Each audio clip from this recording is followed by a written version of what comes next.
Hello, and welcome to another virtual author event at the Poison Pen Bookstore. I'm John Charles, and I'm delighted to have with us a local author whose books I found to be very entertaining, Liz Johnson. Before we begin, I'd like to stop for a brief commercial message. We do have copies of Liz's new book, Beyond the Tides, available at the Poison Pen.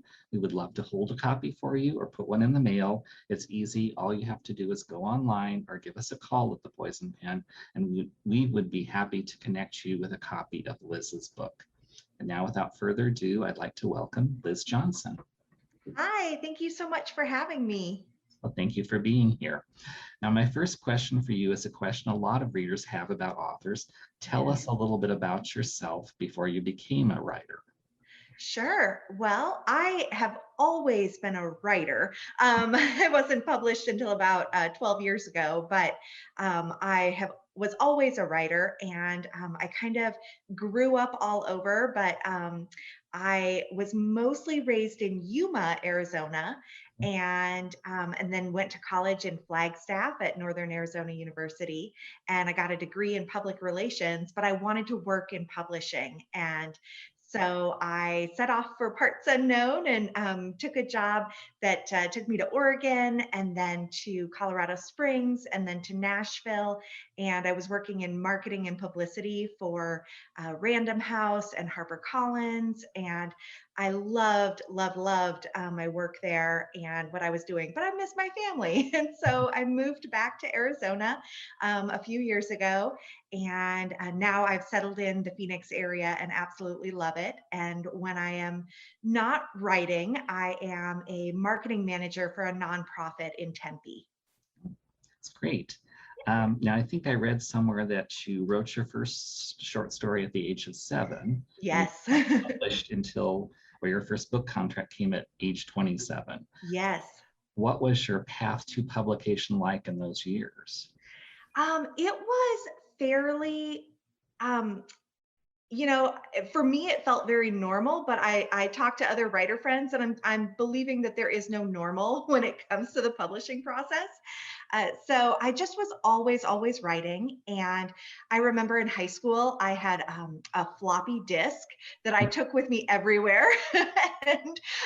And I would take it to my best friend's house. She had a computer in her room. I didn't have that. And so she was into 4-H and sewing. And so she would be working on like sewing her prom dress, and I'd be at her computer typing away, always writing stories. And in college, I wrote my first novel when I was 12, but we don't talk about that. It's just in a drawer somewhere, never to be seen. But in college, I wrote my first sort of real novel, and then after college, I just really had this desire to write, and my parents really knew that. And so I remember my mom's brother, my uncle, had said, "Hey, I heard about this program.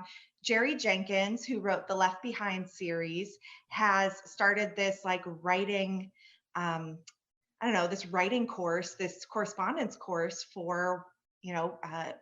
Young writers. And my mom said, "If you're interested in this, your dad and I will pay for it." And I was like, "Wait, you just put me through college and my brother and sister too."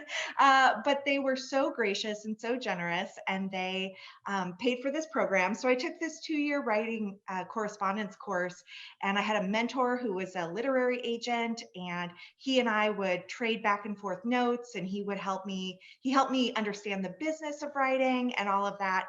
And that actually, through that, I ended up getting my first job in publishing. And so I was already working in publishing um, when I signed my when I decided I was going to write my first book, like really write my first book.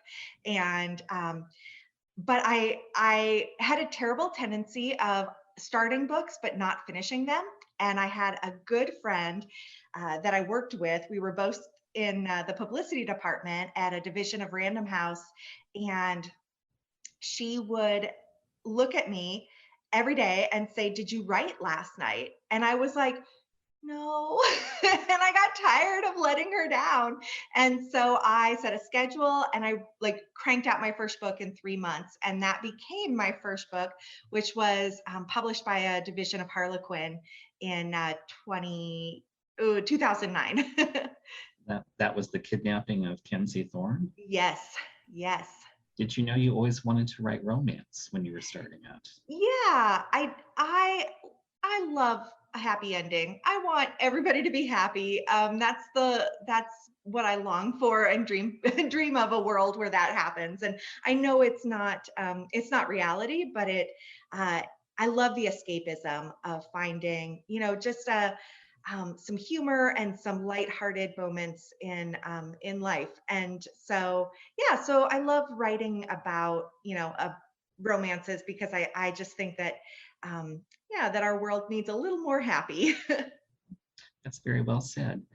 Let's talk a little bit about your new book, Beyond the Tides. Yeah. What can you tell people tuning in about this book that will make them want to buy it? Oh gosh. Well, so this book is set on Prince Edward Island, which is the home of Anne of Green Gables. And so anybody like me who grew up like watching the Anne of Green Gables, the PBS version from 1985, um, anybody who sort of grew up reading the books and fell in love with them, knows Prince Edward Island as Anne's Land. And that's why I visited there the first time, because I wanted to go to the home of Lucy Maud Montgomery, and I wanted to visit this island that was so special to me growing up. And so when I went there, I discovered that the island is so much more than that. And those are kind of the stories that I wanted to tell. Somebody recently, I was talking to them, and they had gone to PEI years ago, and he just said that like when he stepped on the island, it was the most like a physical embodiment of peace and serenity. And I just thought, yes, that's how you describe PEI. It's like there's there's this tumult in the world, and yet when you get to PEI, there's this sense of peace, and they call it the gentle island because it's kind of quiet, and you hear the waves kind of clapping on the shore around it, but it's not like going to the Pacific Ocean where the waves are roaring in. It's kind of you know uh, tucked away, and so it's just a really kind of gentle, quiet environment. And I discovered that it was a place where you could find healing. And I think that many of us in life are looking for healing from things. And so this particular book is a story of forgiveness and healing in terms of holding grudges, like 10-year long grudges, and having to come to terms with, maybe I misjudged someone. Maybe I've been holding this grudge for the wrong reasons. Or maybe I didn't even know the reasons I was holding them, and they're legitimate reasons to hold them, but it's not helping me where I am now. And if I let go of this, I'm really freeing myself. And so though I kind of wanted to tell that story where like you can find healing, and I find that Prince Edward Island is a great place to do that. And it's kind of a workplace romance, except their workplace is a fishing boat. Can Yes. Yes, they are. Yeah, they're lobster fishermen, which I loved writing about. The last few times I was on Prince Edward Island, I went out on a lobster fishing boat, um, uh, on a tour, and it was so fun. I thought, I don't really care about the lobster life cycle. And all of a sudden, I'm like, they're teaching me about it. And I'm like, this is so fascinating. I had no idea. And as someone who doesn't eat lobster, I was like, this is crazy. This is so interesting. And then you help reel in a lobster trap, and all of a sudden they're pulling a giant lobster out. And I was like, this is great. I love this. And so it's something that's kind of uniquely to kind of the Northeast up there, Maine and the Canadian Maritimes, this sort of lobster fishing life. But so I fell in love with it and thought this is a really fun place to tell this story where Meg, who's our heroine, her dad is selling his business to Meg's arch nemesis from high school. And so she decides she can't abide that. She cannot stand to have her dad sell her family's legacy to her arch nemesis. And so she says, sell it to me. And her dad is great. In all of his wisdom, he doesn't say no. He says, "Do you really want to be a lobster fisherman?" And truthfully, no, she doesn't. She just doesn't want Oliver to have the business. But her dad says, "Hey, why don't you guys both work together for the season?" And then at the end of the season, her dad will decide who's going to get the business. I think it's always fun to learn new things when you're reading a book, and you do learn a lot about the lobster business and Beyond the Tides. I had no idea that fishing licenses were such a hot ticket. Yeah, That yeah. That was something that really surprised me the first time I went out with Top Notch Tours in Prince Edward Island. Is so in order to maintain sustainability of the lobster business, they have to limit the number of fishermen out there. And they also limit the number of traps that each fisherman can have. And they're arranged by these um, areas. So, like around the island, and they fish at different times of the year, and most of the island fishes like in May and June, but there's this little chunk along the south shore that fishes in August, September, and October, and that's where this particular book is set, is right on the south shore. And yeah, they're one of just a handful of licenses in the area. But they're also sort of, I don't want to say competing with, but like keeping in mind like Nova Scotia and New Brunswick are right south of Prince Edward Island, and they also have fishermen. And so trying to make sure that there's plenty of lobsters and that they're not overfishing so that every year we can have more. and another just kind of little tidbit you tucked away in the story was, and I think I got this right, was Jean M. Muller and a bridge. Oh, yeah, the Confederation Bridge. Oh, So there are only three ways to get onto Prince Edward Island. And one of them is to fly, which is the only way I've ever gotten onto the island. You can also take a ferry from Nova Scotia, or you can drive across the Confederation Bridge, which is 13 kilometers long. It is the longest, I'm going to butcher this, it's something like the longest standing bridge over ice covered water. So during the winter, the strait will freeze, and it's this it spans 13 kilometers, but the pylons are built to break up ice, which is like was like when that was made, it was a huge sort of a big deal for the area, because it meant that the bridge wouldn't be, and boats could still go through, and the bridge wouldn't be damaged anyway. So the bridge, I think, was built in the 90s, and it is stunning. Like, to go and look at it, it's this monstrous thing, and you're like, and it just keeps going and going, and you're looking, and it's like, to get on that bridge, you have to have a lot of faith that the end of the bridge is where they say it is. Because once you're on it, there's no turning back. There's no shoulder to pull off on. It scares a driver like me who's not a super great driver. But it's just beautiful. And I sort of love this idea of like, when things feel overwhelming in our lives, that like we can look at something like that and say, wow, somebody came up with an idea to solve that problem. Maybe somebody can solve my problem too. I also found it interesting that when you started Beyond the Tides, you had one idea for the story, but life Yeah. kind Yeah. of intervenes. And as an author, you have to be sometimes open to changing direction. Absolutely, absolutely. So I wrote this book during the pandemic, which I don't recommend.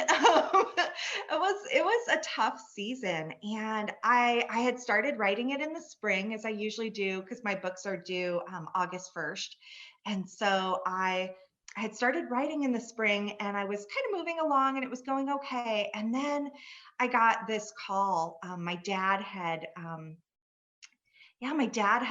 uh, fallen out of his chair. He had had a massive cardiac arrest, and he fell out of his chair and hit his head, cracked his head open. And my family still all lives in Yuma. And so basically the call was, come home, dad's in the hospital, and we don't know what's going to happen. And it was just a really terrifying time. And so as I uh, my dad ended up needing to go to, they flew him to Phoenix for a pacemaker. They put in a pacemaker, and he's doing amazingly well right now. And we are so thankful for that.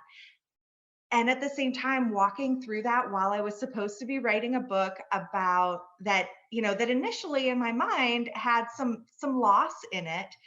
And all of a sudden I was like, I cannot write that story of loss. I need to write this story of like savoring relationships while you have them, because none of us are guaranteed tomorrow. And so I just really wanted to emphasize this idea of like investing in the relationships that are important to you. Like with your, if your parents are still around, like invest in that time, spend time with them. Cause I found that like I would, even though it was like 110 degrees and I was standing outside the rehab hospital window, I couldn't go inside. Thank you, COVID.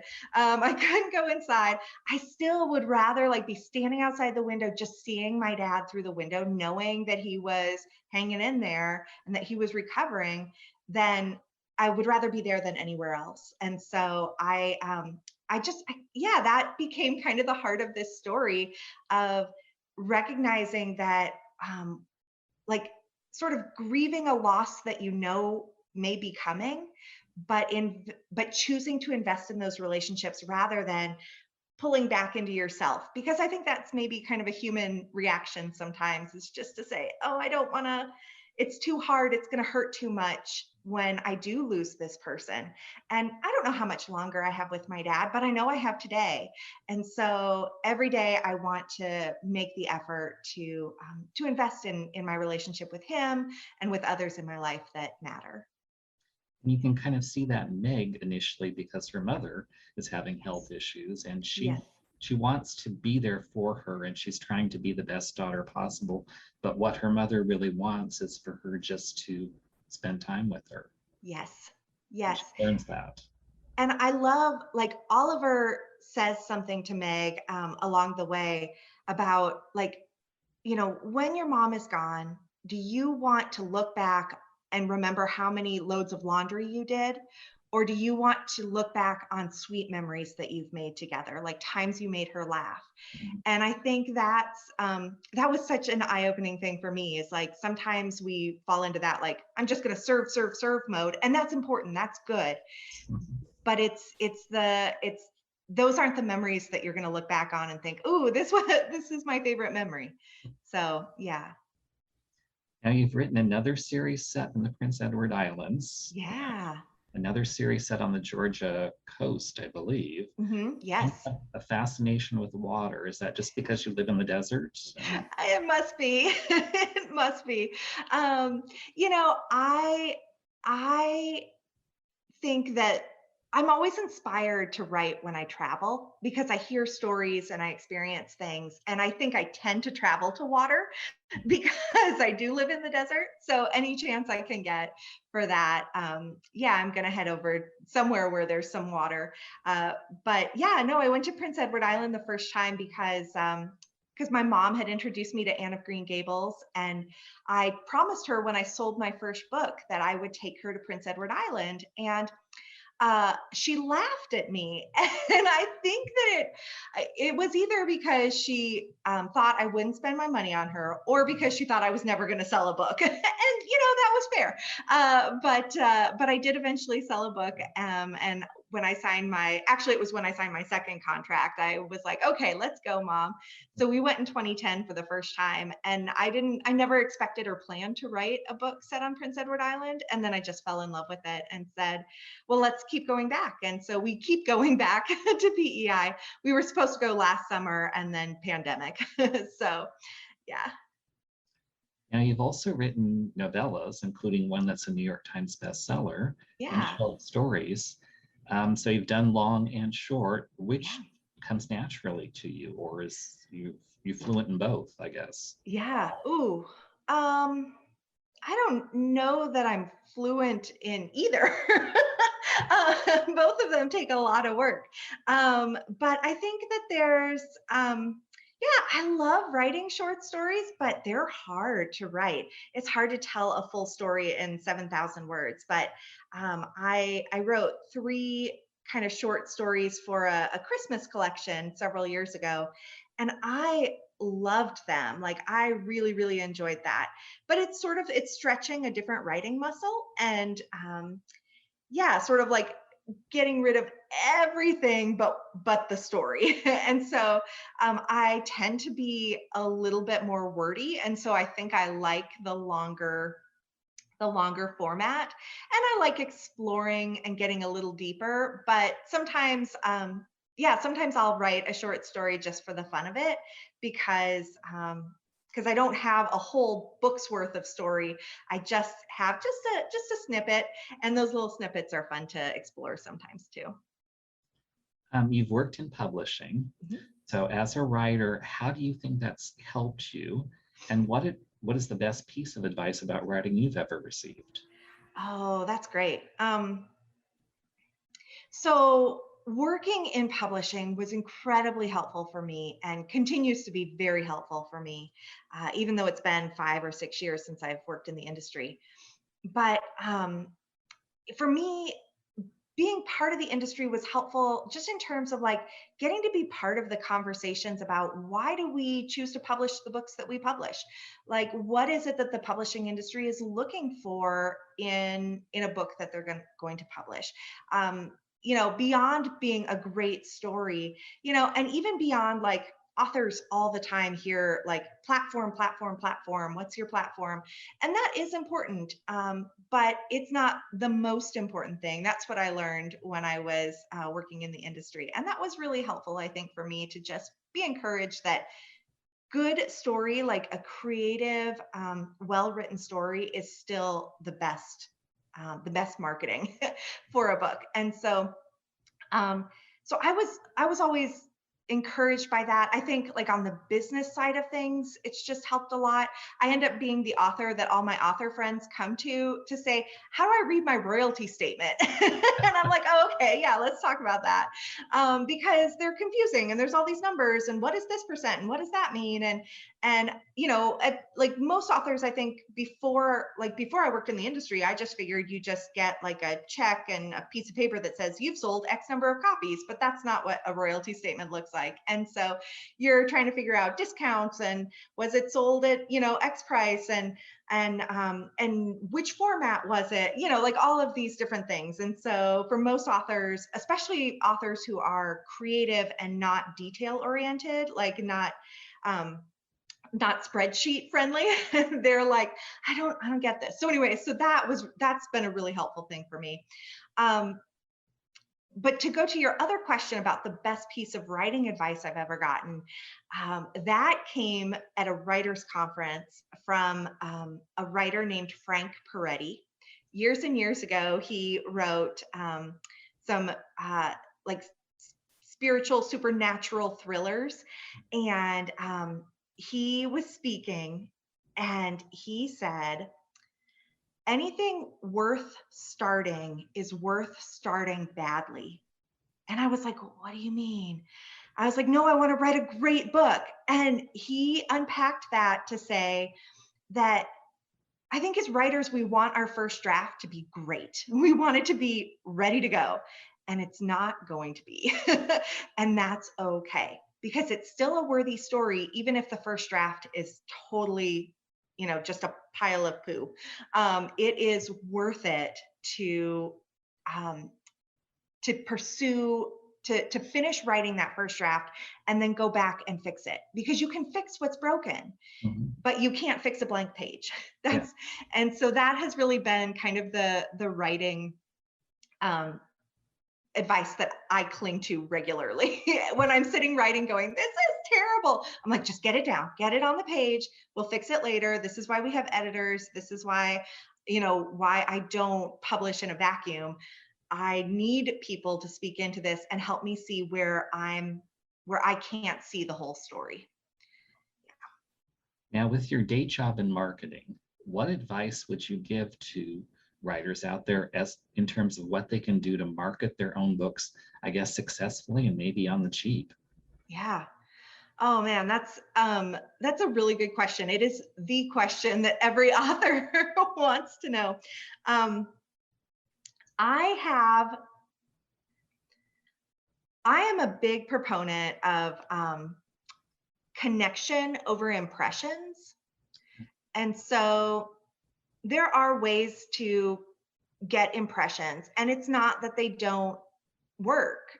Um, and by impressions, I mean get like your book cover in front of X number of people. That is an impression. It's your Amazon ads, your Facebook ads, things like that that are you know that are fine, and they work, and they work better for some people than other people, and there's people who are much more knowledgeable than I am about that. But I am a big proponent of connection over impressions. And I what I mean by that is to connect with your readers on a level that is deeper than here's my book, please read it. Because everybody out there has a book, it feels like right now. And so I try and focus on in in what area can I connect with this reader, whether it's oh, this is a book set on Prince Edward Island, and let's talk to all the Anne of Green Gables loving people, because if you want to go to the island but you can't physically get there, go in the pages of the book. That's what books are, that's one of the perks of a book is it's a $10 vacation that lets you travel to, parts of the world that you may long to see. But at the same time, like there are deeper areas that we can connect on as well. Like in this book, connecting with parents is such a big theme. And so sometimes I talk to my readers about that. But really what I've discovered is like just taking a few moments to spend some time on social media, connecting with your readers, asking them questions, and then responding to them, letting them know that they're heard and that you are living in the same world that they are, helps readers find you, but then stick with you. And I went to I was at a book festival this summer, and I hadn't been in a couple of years because they canceled it last year. It was up in Payson, and I try to go every year. It's a lot of fun. I love book festivals, but mostly like you just get to chat with people who love books, and what's not to love about that? But I discovered that I hadn't been in a couple of years, and yet I had several people come up and say, "Oh, I met you 2 years ago, and we talked about this, and I read your book, but now I want all of the books." And so I think that building those connections also then helps the word of mouth, because word of mouth, I think, is what really sells books. Is when somebody says, "I recommend this book. I loved it." And if my mom says that, I'm probably going to read the book because I love my mom and she has great taste. If my best friend says that, I'm gonna check out the book because I want to like hear what's going on in their life. So, anyways, it's that like word of mouth that helps find new readers, but also that connection point with the readers, so that everybody realizes, hey, we're all just people, and we're all trying to make it through life, and maybe my book has something that will help you, that will help encourage you in this time. Speaking of good things to read, what's Yeah. been on your summer reading list this year that you like to Yeah. share? So I am okay. So the funny thing about authors is that we are constantly playing catch up. Like I'm never the first to read things. I mean, unless I'm reading it for endorsement, I'm very rarely the first to get to read something because I'm always behind because I'm writing usually.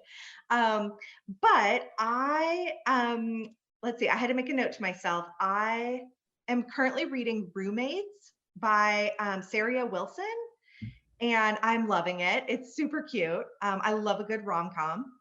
I am also, on your recommendation, I'm reading To Love and to Loathe by Martha Waters. Yeah. Yes, I saw that on your webpage, and I was like, this looks really cute. And so I'm about a third of the way into it, and I'm really enjoying it. Okay. So yeah, so that's what I'm currently reading. And then I'm also, this summer I have on my TBR, Sunkissed by Cassie West, who's a favorite YA author of mine. and A Single Light by Tosca Lee. I read the first book in that series, The Line Between, a couple of years ago, and I loved it. It was so good. And it's very outside my norm. It's like a thriller, and it involves a pandemic of sorts. And so I keep thinking I need to get to the sequel, but I just haven't had a chance to. So it's on my summer TBR. Now, if you want, you can certainly pass this question by, but would you like to tell readers what's next on the horizon for you as a writer? Because I got the sense in reading Beyond the Tides that there's a couple brothers that should be planning on playing that Yes. character. Yes, definitely. So the Prince Edward Island Shores series is the three Ross brothers. So Oliver Ross is in the first book. And then his older brother Eli, who is an NHL hockey star, who we find out at the end of this book has been kicked out of the NHL. He will hear his story in the second book, and that comes out next summer. And then the third book in the series will be about the quiet, shy, bookish brother Levi, who yeah, so his book will come out in 2023. And so I'm just starting writing it right now. So yeah, so all three Ross brothers will get their stories, and they're all set on Prince Edward Island. But yeah, it's been fun to sort of explore these brothers because they all dealt with their father leaving their family 10 years before the start of this book. Um, they all dealt with it very differently, and now they're discovering that the ways that they dealt with it may not have been healthy, may not have been wise, and so they're having to come to terms with some mistakes that they made. And yeah, so it's been a lot of fun to explore that. And of course, when you meet somebody special, you sort of have to deal with your baggage and deal with that. And so of course there's someone special for each of them. Can readers connect with you through social media? How's the best way for them to do that? Yeah, so I'm online. My website is lizjohnsonbooks.com. And so I send out a newsletter through my website. You can sign up for it there and also connect to any of my social media there. But I am at Liz Johnson Books everywhere, on Instagram, Facebook, Twitter, but I'm not on Twitter very much. So if you want to reach out to me, Facebook is the easiest way to do that probably. But yeah, I'm on Instagram, and just anywhere you want to find me, I'm at Liz Johnson Books. That's great. Well, I can't believe how fast our time has flown by. Yeah. It's just been wonderful having Liz Johnson here chatting with us about her new book, Beyond the Tides. We do have copies available at the Poison Pen, and I'm sure Liz would encourage you to buy one as well. And I'd like to thank Liz for joining us, and for you for tuning in to another virtual author chat at the Poison Pen. Thank you so much for having me. Thank you. Okay, and in case I lose you, because I'm terrible with technology, they don't let me near computers at the store. Okay. I do want to thank you again for taking time to do that. And I really did enjoy the book. I thought it was just terrific. Oh, thank you. I'm so glad. We do have a couple copies at the store and some of your backlist. If you're ever in the area, feel free to come in and sign Yeah. them. Oh, okay. Encourage that. Yeah, I'll try and I'll see if I can make it over there this week. They should be just in the regular romance section in case they can't Perfect. find them. Okay. And we would love to have you do other events if you're interested. Mhm. Right now it's difficult because the store thought they were going to edge back into real person events, and then Okay. Delta hit, and the impression I get is it's probably not going to be, at least for months, but Sure. that could change. But Sure. if you're open to other virtual events with other authors, I know I would love, you're a wonderful speaker, so I'd love to include you in Thank you. that. Yes. And should we ever get to the point where we actually do in-store events, that would be great too. Yeah, I would love that. I'm part of a writers group here in town, and there's a handful of traditionally published authors. All of us are mostly inspirational fiction, but we've got like wide spectrum. We've got like a YA author. She writes like fantasy. We've got historical. I write contemporary. We've got a women's fiction author. Anyways, if you're ever interested looking for a group event, like I've always got friends who will join me for events. That would be great. I'd love to be sure we try to include their books in the Poison Pen. I know Yeah. that sometimes authors slip through the cracks or we just don't notice them or things like that. So Yeah. who are the other authors in your group? Sure. So Sarah Ella, No? she writes YA for Thomas Nelson, part of HarperCollins Christian, and she is she's local here. Her last book was Coral. Um, let's see, Jennifer Dybel, who's Yeah. also with my publisher. She's local here. She had a book Um, in February, I think, and she has uh-huh. coming next February. Yeah. Yes, yes. And hers are set in Ireland, and just she lived there for years. And it's anyway, she just has such a way with that culture and the language, and beautiful. Um, and then Lindsay Harrell, she wrote for Thomas Nelson as well. And she writes kind of women's fiction, inspirational. And let's see who else is published in our group. I think. Oh, and Terry Ferris. Um, she also writes for Revell, my publisher, and she writes contemporary romance as well. Well, that's good to know. I probably will have you send the names to me because my memory is horrible, but I'll let your Absolutely. publicist know and she can kind of connect you with me. Uh, Yes. but yeah, we really love to have local authors become part of the bookstore, and we like to Yeah. support them. So that's great. Well, I'm so delighted to get to chat with you because I feel like, local bookstores are just so important. And um, yeah, I guess my eyes were blind. I wasn't even aware of you guys until like last year during the pandemic. And then I was like, oh my gosh, why haven't I been over there? And so, yeah, so I will definitely swing by for a visit. I'm glad you guys are open again. Yeah, we do require masks right now, Okay, but we're sure. certainly open for in-store browsing. And time is slipping away. I need to get back downstairs, but thank you again, Liz. It's Yeah. wonderful. Yeah. Meeting you, and good luck. And hopefully you'll be back with your next book, if not sooner. Yes, I hope so. Thank you so much. It was great to talk with you. Thank you. Hello. We hope you're enjoying our programs and podcasts with authors. We'd like to expand them, and your help would be appreciated. Please make a donation at poisonedpenfoundation.org. 100% of the proceeds will go to help connect authors with readers in this difficult time. Thank you.